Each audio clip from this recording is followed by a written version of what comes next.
आज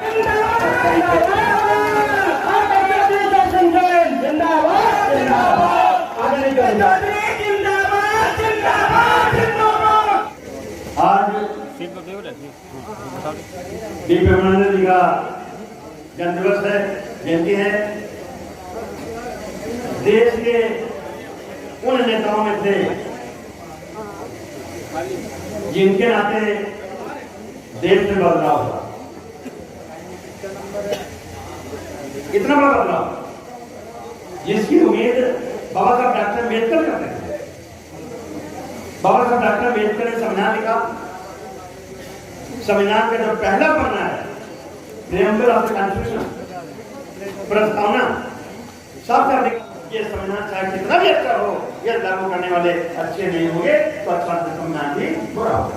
यदि लागू करने वाले अच्छे होंगे ये संविधान अच्छा होगा। अब संविधान तो लागू है, हमारी आपकी जरा लापरवाही है। सरकार बन गई, बनती जा रही, आरएसएस की भगवान सरकार बन गई और हम दुखी हैं, समझ नहीं पा रहे, दुखी हैं, पीड़ित हैं, समझ नहीं पा रहे। बाबा साहब डॉक्टर अम्बेडकर ने संविधान में 3 आर्टिकल जोड़ा, संविधान में 3 अनुच्छेद जोड़ा। एक 15(4)(16) आरक्षण और आर्टिकल 340 कि केंद्र सरकार आयोग बनाती है, ये पता लगावे कि कौन कौन जाते, इनके हालात कितना खराब, ये कैसे आगे बढ़ सके, ये संविधान में अनुच्छेद 340 कहता है। उसी के आधार पे बीपी मंडल को बनाया गया, अध्यक्ष बने, पिछड़ा वर्ग आयोग के अध्यक्ष बने। उन्होंने रिपोर्ट दे दिया और जब रिपोर्ट दे दिया तो लंबे टाइम तक लटका रहा और फिर बड़ी देर से लागू हुआ, गठन हुआ था इस मंडल के आयोग का, मंडल आयोग का 20 दिसंबर 1978 और बीपी सिंह ने घोषणा किया 7 अगस्त 1990 लागू करने के लिए। इसके विरोध में लोग सड़क आए। एक गोस्वामी था तो छात्र नेता था दिल्ली का, वो तो आत्महत्या कर लिया विरोध में और फिर तो सुप्रीम कोर्ट लोग चले गए। फिर पहले विरोध प्रदर्शन हुआ और फिर विरोध प्रदर्शन करते लोग सुप्रीम कोर्ट गए। सुप्रीम कोर्ट ने फैसला किया, लंबे टाइम बाद जब फैसला किया तो 2 बार फैसला किया।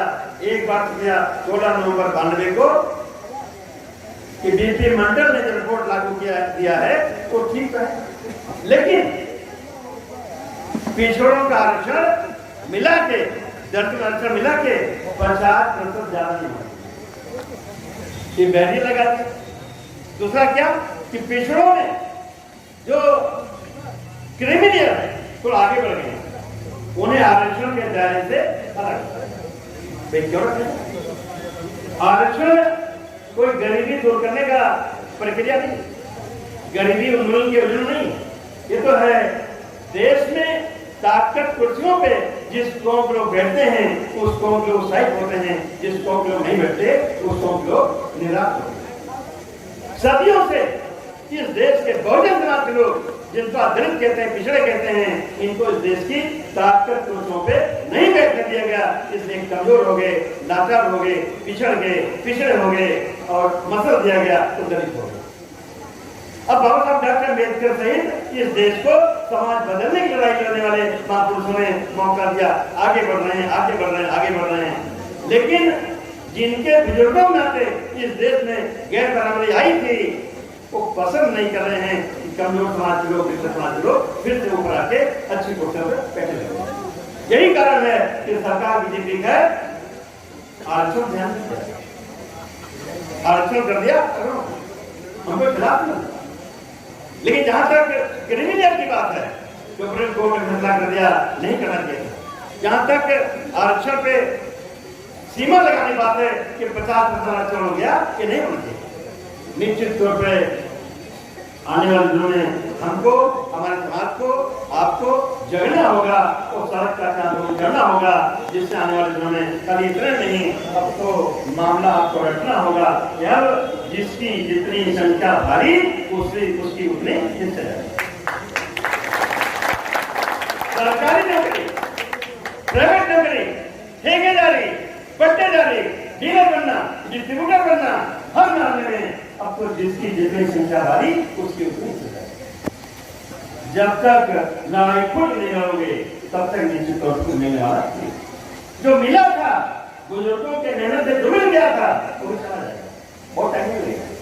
ऐसे ही बात सरकार ऑर्डर बना दीजिए बीजेपी भगवान राज का, तो आने वाले दिनों में मंथन करने प्रदेश में घूमेंगे और कहेंगे ये जो लल्लू पंजू चेंटू घसीटे वोटर हैं, पढ़े लिखे नहीं हैं, इंटरमीडिएट पास होते हैं तब वोट देने का काम होते हैं, कमांडो के हाँ बात सही दौड़ वोट देते हैं, हाँ बात सही। जहां आपने कहा बात सही है तहां अगर कर दिया उन्होंने अगली बार इंटरमीडिएट पास हो, कच्चा 12 पास हो, ताकि वही वोटर होगा तो हम लोग मान लेंगे।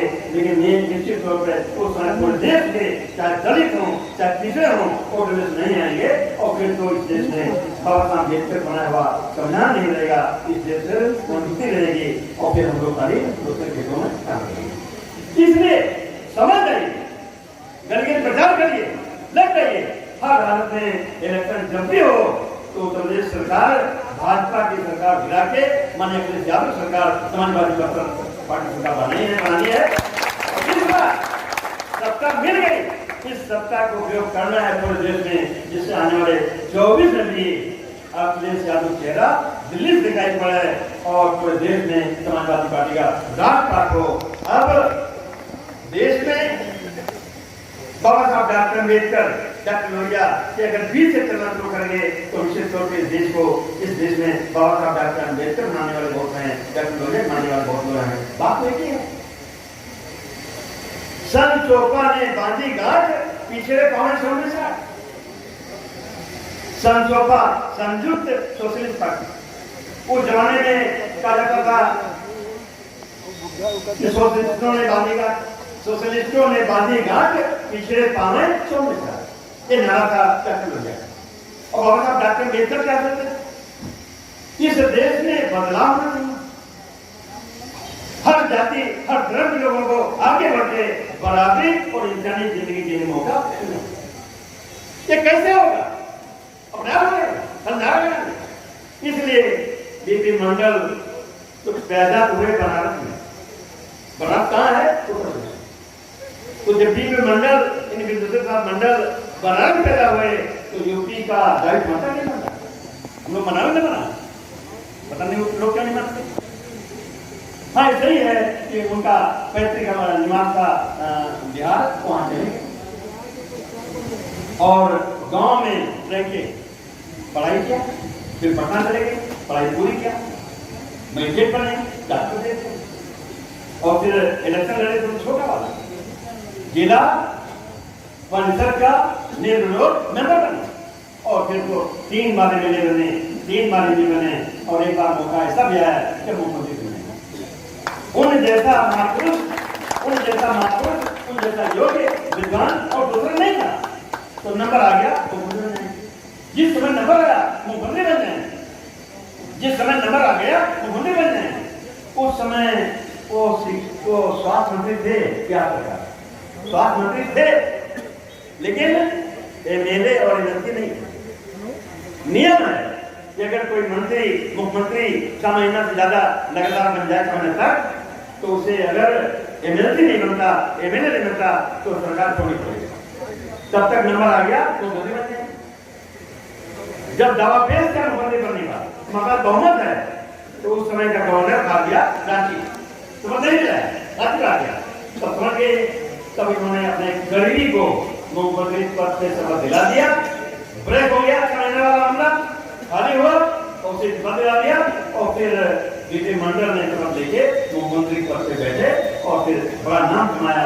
उन्हीं की अध्यक्षता में आयोग बना 1977 में, मंडल आयोग, पिछड़ा वर्ग आयोग, मंडल आयोग के नाम परिचित है। कितना विरोध हुआ, विरोध करते करते करते करते फिर उन्होंने रिपोर्ट दे दिया और उस रिपोर्ट को लागू किया, लेकिन लोग आंदोलन शुरू कर दिए, खिलाफत ने विरोध किया, कोर्ट चले गए, इससे हो गया, फिर कोर्ट फैसला दिया, 2 बार फैसला दिया सुप्रीम कोर्ट ने। एक तो दिया कि देश के पिछड़ी जातियों को, चाहे हिंदू हो चाहे मुसलमान हो, क्योंकि देश में 3,743 जातियां पिछड़ों की, 3,743 जातियां हैं। ये मैं नहीं करा हूं, ये भी मंडल की रिपोर्ट है। जहां 3,743 जातियां, चाहे हिंदुओं की हो चाहे मुसलमानों मिला, उनके लिए इस देश में जिसकी जितनी संख्या भारी उतनी इसकी जिम्मेदारी होना चाहिए। लेकिन सुप्रीम कोर्ट ने अलंगा लगा दिया कि 50% ज्यादा 50 दलितों का आरक्षण 23% है। अगर 50 टोटल होगा तो 50 से 23 घटाइए तो बचा 27। ये तो एक बार सुप्रीम कोर्ट ने लागू कर दिया। बाकी देश के उच्च शिक्षण संस्थाओं में, बड़ी बड़ी विश्वविद्यालय उसमें या अन्य संस्थाओं में, शिक्षण संस्थाओं में भी प्रवेश के लिए, भर्ती होने के लिए, पढ़ने के लिए जब भर्ती होने जाए तब भी आरक्षण होना चाहिए। तो 2008 में आरक्षण नौकरी में आरक्षण पक्के तौर पर सुप्रीम कोर्ट द्वारा मुहर लगाई गई। सरकारी नौकरियों में पिछड़े वर्ग का 27% आरक्षण 1993 में हुआ। और इस देश के केंद्रीय विश्वविद्यालयों में, शिक्षण संस्थाओं में जो आरक्षण हुआ पिछड़े वर्ग का 27%, वो हुआ 2008। बाबा साहब डॉक्टर अम्बेडकर ने व्यवस्था किया कब? तो संविधान लागू हुआ। संविधान कब लागू हुआ? 1950 में संविधान लागू हुआ। लगभग 60 साल बाद हम थोड़ा बहुत ले पाए, और अगर ले पाए 27%, तो लोगों को बर्दाश्त नहीं है। आपको सुनने हमारी बात रस क्यों नहीं है? हम कमजोर, हम लड़ते नहीं, मैदान में लड़ते हैं, हम लड़ते नहीं। लड़ना चाहिए अपने अधिकार के लिए, और यही कारण है ना लड़ने से इस समय भी पूरे देश में जो केंद्रीय विश्वविद्यालय है उसमें एक भी ओबीसी का या पिछड़े वर्ग का असिस्टेंट प्रोफेसर इस समय नहीं, 1916 से लेके अब तक नहीं है। और देश के केंद्र में, दिल्ली में जो राजपाट करता है सरकार किसी को, तो सचिव कराता है, आदेश सचिव करता है। जो बनाता है नियम कानून या नीतियां, वो सचिव बनाता है। एक भी सचिव पद पे या उप सचिव पद पे ओबीसी का या अन्य पिछड़े वर्ग का इस समय सचिव उप सचिव नहीं है। 1916 से लेकर तो निश्चित तौर पर हम सोए हुए हैं, हम जग ले रहे हैं। हमारी टीम ने एक व्यवस्था किया है, इसीलिए किया है, जो दौड़ रहे हैं इसीलिए किया है कि अगर शायद समाजवादी पार्टी का झंडा अगर थाम लिया है, उसके बैनर तले अगर शायद ये विमंडल की जयंती करना शुरू कर देंगे तो हमारे समझाने के किसान आप हैं उनके रास्ते से पूरा प्रदेश चल पड़ेगा। इसी उम्मीद के साथ ये प्रोग्राम लगाया है। आप लोग बड़े पैमाने पर आए हैं, मैं आभार धन्यवाद देता हूँ। और आप सबकी ओर से अपने से माने ये विमंडल के ऐसे जन्मदिन के मौके, जयंती मौके में सदा सम्मान अर्पित करता हूँ और अपील करूंगा कि जो हुआ मेरे पाने रहे, जो सताया गया है, पिछाया गया है, पीछे है, सजन पीछे है, उसका नंबर है कि आरक्षण का सहारा लेके आगे बढ़े। और आगे बढ़ते इस देश में आरक्षण तब तक है जब तक देश का दलित, इस देश का पिछड़ा बढ़ के उच्च वर्ग के बराबर जिंदगी जीने का मौका ना। अंतिम बात, पहली बात, जातीय जनगणना होनी चाहिए। आवाज उठ रही है, इसको हम भी कहना चाहिए। और हमारे राष्ट्रीय अध्यक्ष माननीय अखिलेश यादव तो हाउस बोल चुके, वो हमारा हौसला बढ़ा है, संसद में बोल चुके हैं कि जाति माननीय अखिलेश यादव जी बोल चुके हैं जातीय जनगणना होना चाहिए। अब देर न हो, पता लग जाए किस जाति के लोग कितना है, क्योंकि हमें नारा लगाना है और फिर अमल करना है कि जिसकी जितनी संख्या भारी उसकी उतनी किस है। दूसरा, सुप्रीम कोर्ट ने अगर आरक्षण पे प्रतिबंध लगा दिया है, रुकावट लगा दिया है कि 50% ज्यादा आरक्षण नहीं, तो निश्चित तौर पर सुप्रीम कोर्ट के ऊपर अगर कोई है तो पार्लियामेंट है। हम पार्लियामेंट वाले हैं, आने वाले दिनों में समाज को तैयार करना चाहिए जिससे बैरियर हटे और 50% से ऊपर के आरक्षण के दायरे में ये देश का दलित जाए, इस आगे बढ़े। दूसरी बात,